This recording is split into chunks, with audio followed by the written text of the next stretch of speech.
अतीत की गलतियां कैसे सुधारें।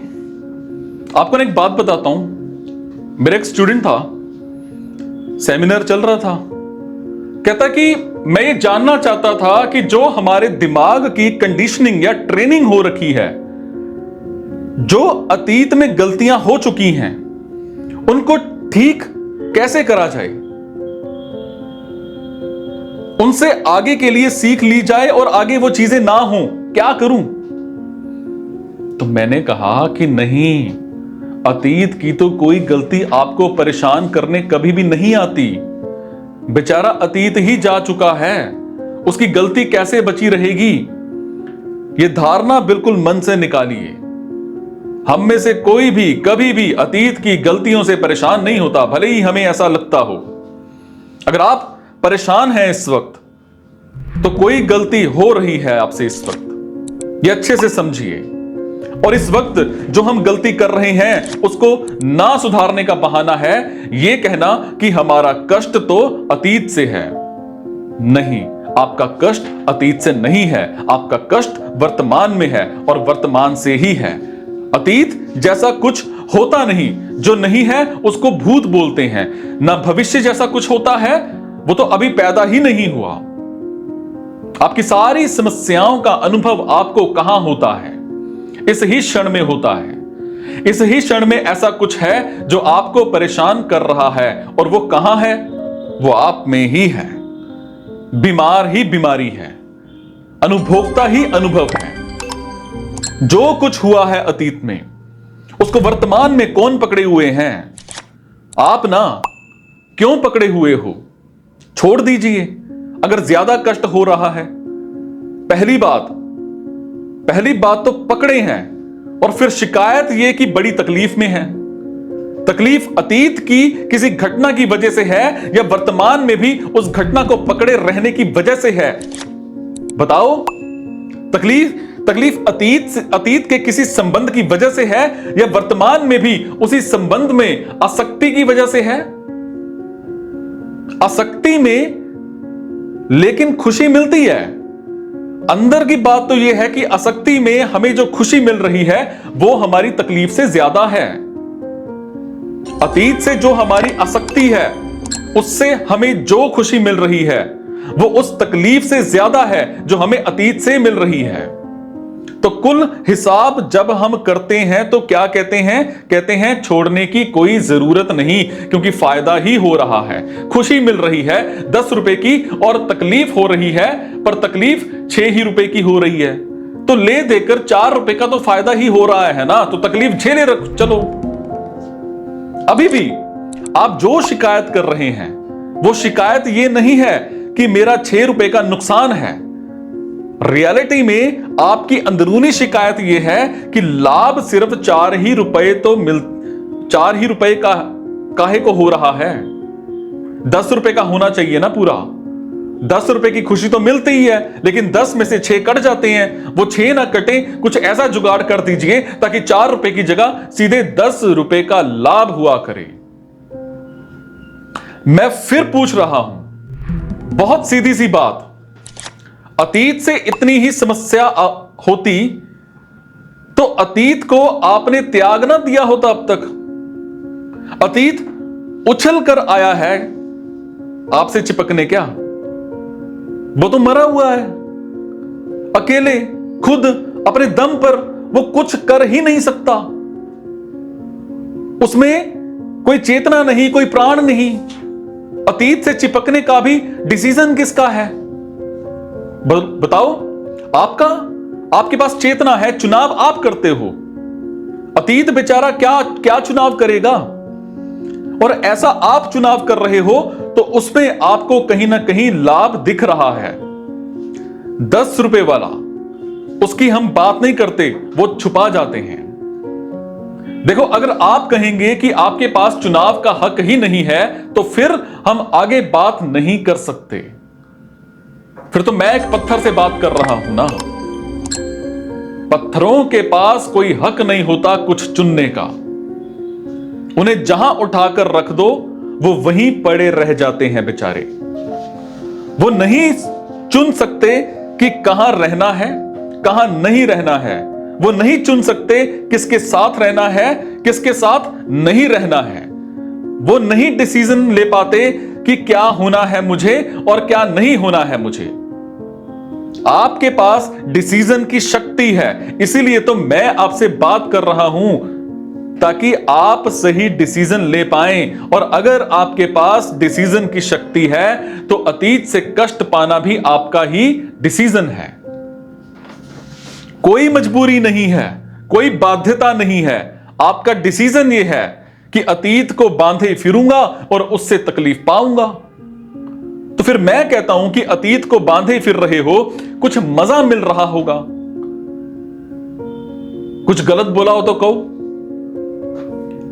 अपने आप से पूछो ईमानदारी से, वो छुपा हुआ लाभ क्या है जो अतीत से मुझे मिल रहा है।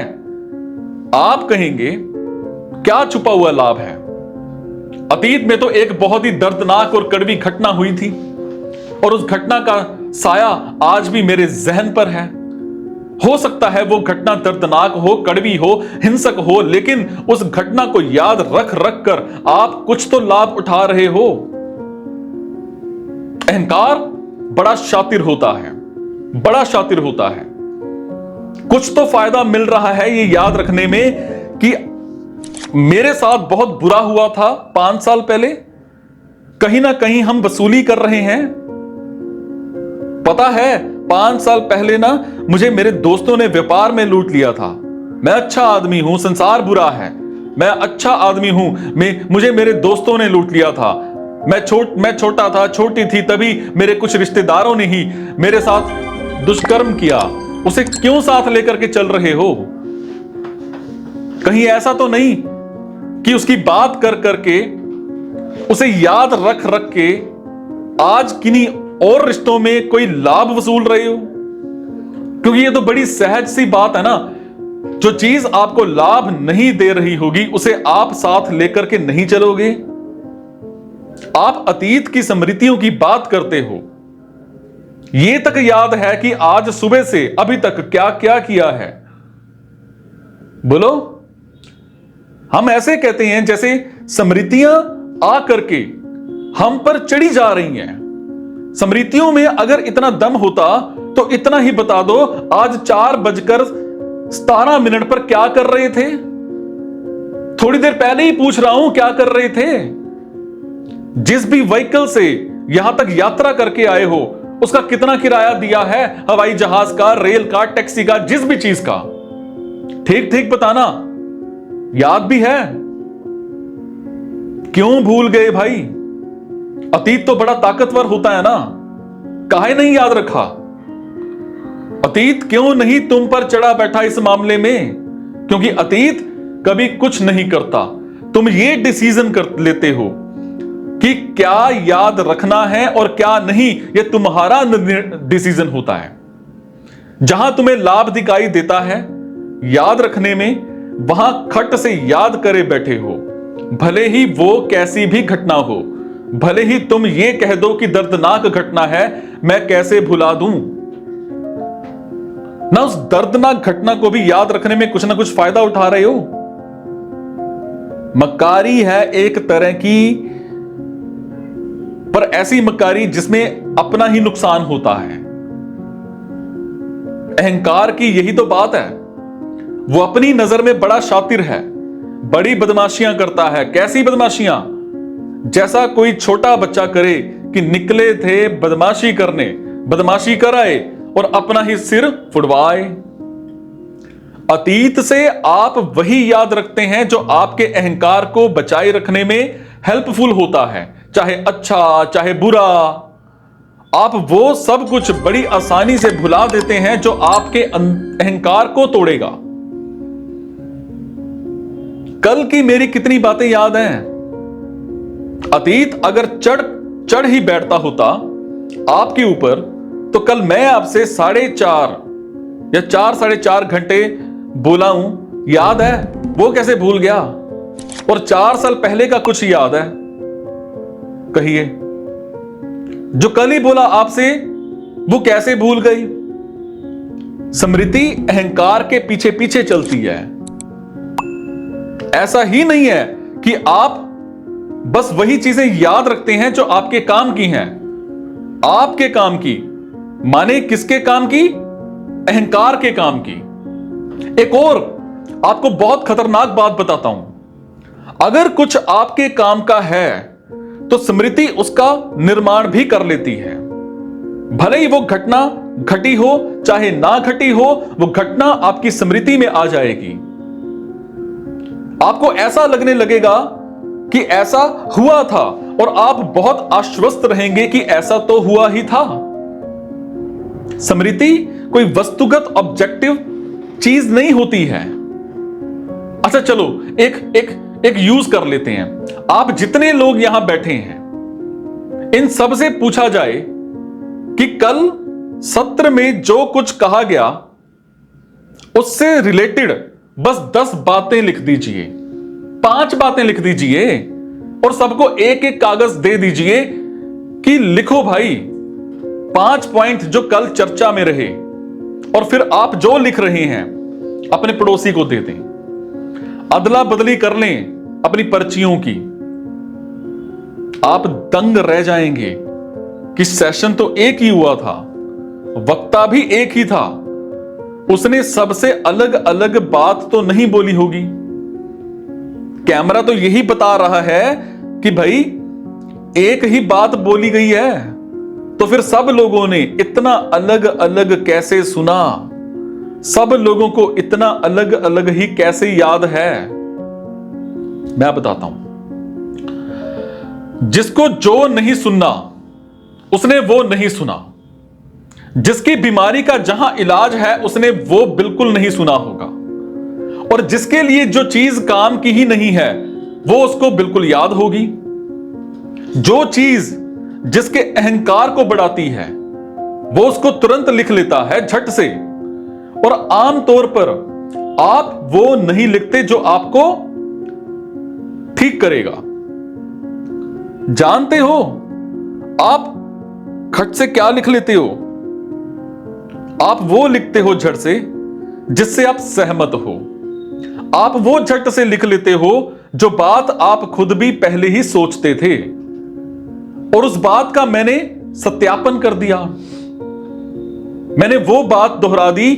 आप एकदम प्रसन्न हो गए कि खुशी से एक ताली बजाते हुए, ये देखो ये बात तो मुझे पहले ही पता थी, आज इन्होंने भी उस पर मोहर लगा दी। आप जल्दी से लिख लेते हो कि ये देखो अब ये मेरा अपना व्यक्तिगत ब्रह्म श्लोक है और अगर मेरी एक बात सही हो सकती है, ब्रह्म श्लोक जैसी हो सकती है, तो फिर बाकी सब बातें भी जो मैं सोचता हूं वो सब भी ब्रह्म श्लोक जैसी ही होंगी। तो ले देकर मैं कौन हूं? मैं ही ब्रह्म हो गया। अपनी स्मृति पर भरोसा कभी मत करिएगा। अपने अनुभवों पर भरोसा कभी मत करिएगा, सब झूठे हैं। 10 बातें जो आपको याद हैं अपने बचपन के बारे में, यकीन जानिए उसमें से 5 ऐसी हैं जो कभी घटी ही नहीं या उस तरीके से नहीं घटी जैसी आपको याद है। और बहुत कुछ ऐसा है जो घटा लेकिन आपने उसको बिल्कुल याद नहीं रखा, जानबूझ करके भुला दिया। अब मुझे बताओ, अतीत हैरान कर रहा है आपको या आप मजे ले रहे हैं अतीत का इस्तेमाल करके? कोई नहीं होता जो अतीत का मारा हुआ नहीं है, सबका यही कहना है। कोई नहीं मिलेगा जो ये ना कहे कि मेरे साथ ऐसा हो गया वैसा हो गया। वो सब नहीं बोलेंगे तो फिर जैसे जी रहे हो इसको वैध कैसे ठहराओगे? वो सब बोलना फिर जरूरी होता है। समझ में आ रही है कुछ बात?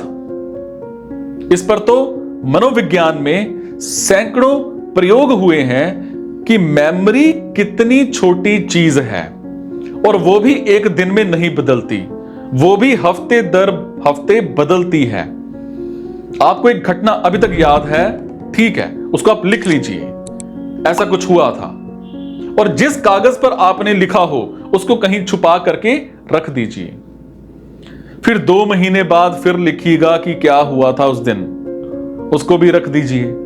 फिर 6 महीने बाद लिखिएगा कि क्या हुआ था उस दिन, वो जो खास घटना घटी थी आपके साथ, और फिर साल भर बाद भी ये तीनों कागज निकाल कर अगल बगल रख दीजिए, झटका लग जाएगा। जिन्हें हल्कापन प्यारा होता है उन्हें प्यारा होता है, जो बहाना नहीं खोजते। बात यह नहीं है कि अतीत में क्या था, बात यह है कि आज भी क्या आपको शांति चाहिए।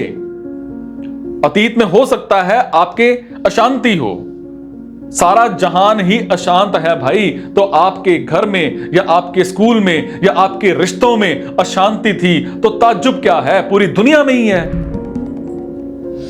सब रही होगी। आज भी शांति चाहिए क्या, ये सवाल है। अगर आज चाहिए होगी तो मिल जाएगी, नहीं चाहिए तो 100 बहाने हैं। आपको जो भी हालत है, जो भी आपकी हालत है, उसका जिम्मेदार दूसरों को ठहराना छोड़िए, अपनी जिम्मेदारी अपने ऊपर लेना सीखिए। और दूसरों से मेरा आशय दूसरे व्यक्ति ही नहीं है, दूसरों से मेरा आशय दूसरा समय भी नहीं है, जिसको आप अतीत बोलते हैं। यही तो कहते हैं ना कि मेरी ये हालत इसीलिए खराब है क्योंकि फलाने ने कुछ कर दिया या फिर अतीत ने कुछ कर दिया। दूसरों को जिम्मेदार ठहराना बिल्कुल छोड़ दीजिए। आपकी हालत आपका चुनाव है। आप एक संप्रभु इकाई हैं, आप सॉवरेन हैं। सॉवरेन समझते हैं? आपके ऊपर वाकई किसी की सत्ता नहीं चलती, आपके ऊपर तो उसकी भी सत्ता नहीं चल सकती जिसको परमात्मा बोलते हैं। वो भी इंतजार करता है आपकी रजामंदी का। तो ये अतीत और संसार तो बहुत छोटी चीज है, ये कैसे अपने आप पर चढ़ जाएंगे। उपनिषद के ऋषि भी बिलात आप पर चढ़ पा रहे हैं क्या? जब कोई आपके साथ जबरदस्ती नहीं कर सकता, जब मंदिर भी प्रतीक्षा करता है कि आप आएंगे, आप उस तक, जब मूर्ति भी प्रतीक्षा करती है कि आप कब आएंगे, आप उस तक, तो अतीत में कहां से इतना दम आ गया कि वो अपने आप पर चढ़ जाता है? नहीं, किसी में भी दम नहीं है, किसी में भी दम नहीं कि वो आपकी इच्छा से आप पर चढ़ जाए। अगर कोई आप पर चढ़ बैठा है तो उसे आपने सिर चढ़ाया है। जिम्मेदारी लेना सीखिए। दिक्कत बस इतनी सी है कि जब आप ये जिम्मेदारी ले लेंगे तो शिकायत करने के बहाने मिट जाएंगे, और शिकायत करने में जो लुत्फ है उसकी बात अलग है। मैं तो पीड़ित हूं, मैं तो शोषित हूं, मुझे उसने सताया, मुझे उसने रुलाया, मैं विक्टिम हूं, मैं विक्टिम, मुआवजा लाओ, हर्जाना, कंसेप्शन, समझ रहे हो ना? क्यों जरूरी होता है विक्टिम होना? क्या मिलता है? कहता मुआवजा।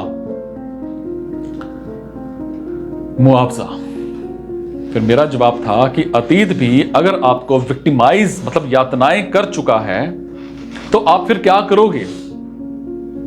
देखो भाई, अतीत में ना मेरे साथ बड़ा अन्याय हुआ था, तो मुझे उसका मुआवजा कब मिलेगा? और वो मुआवजा आप वसूलोगे? इसीलिए हम अतीत का रोना रोते हैं ताकि वर्तमान में अतीत का मुआवजा वसूल सकें। और मुआवजा तो मीठी चीज है, किसको नहीं चाहिए? घर बैठे मुआवजा मिल रहा हो तो। और जितना तुम्हारे साथ अन्याय हुआ उतना बड़ा मुआवजा मिलता है ना, तो अगर बड़ा मुआवजा चाहिए तो क्या दिखाना पड़ेगा? अन्याय बहुत बड़ा हुआ। अब समझ में आ रहा है कि हर आदमी आज विक्टिम क्यों है। जिसको देखो वही विक्टिम बना हुआ है। मैं भी शोषित, मैं भी पीड़ित, मेरे साथ ऐसा उत्पीड़न, मेरे साथ ऐसा अन्याय। हम इस वर्ग से हैं, हम इस देश से हैं, हम इस जाति से हैं, हम इस धर्म से हैं। हमारा तो जो हुआ ही है बड़ा शोषण। ले देकर मुआवजा चाहिए, मिल जाएगा मुआवजा, लेकिन बहुत महंगी कीमत पर मिलता है। थोड़े से मुआवजे के लिए जिंदगी खो देते हो। ये सीख समझ लीजिए, कुछ भी हो जाए, कैसा भी हो जाए, अपनी नजरों में कभी भी शोषित मत बन जाइएगा, विक्टिम मत बन जाइएगा। ना शिकार बनना है, ना शिकारी बनना है। कुछ भी हो जाए, ठीक है, बुरे से बुरा हो गया, मन पर उसकी छाप मत पड़ने दीजिएगा। घाव पालने से कोई फायदा है? कहीं चोट लग गई और तुम उसका घाव पाले जा रहे हो, कोई फायदा? या आगे बढ़ना है? और अच्छे से समझा रहा हूं फिर से, ये जो भी आप हर्जाना लेते हो अपने विक्टिमाइजेशन के एवज में, वो बहुत छोटा होता है। बहुत बड़ा नुकसान कर लिया आपने अगर आप मानसिक तौर पर बन गए विक्टिम।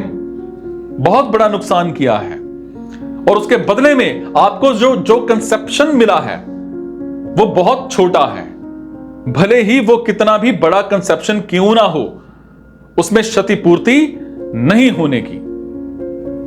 तो कभी मुआवजा मत मांगिएगा, कभी मत मांगिएगा।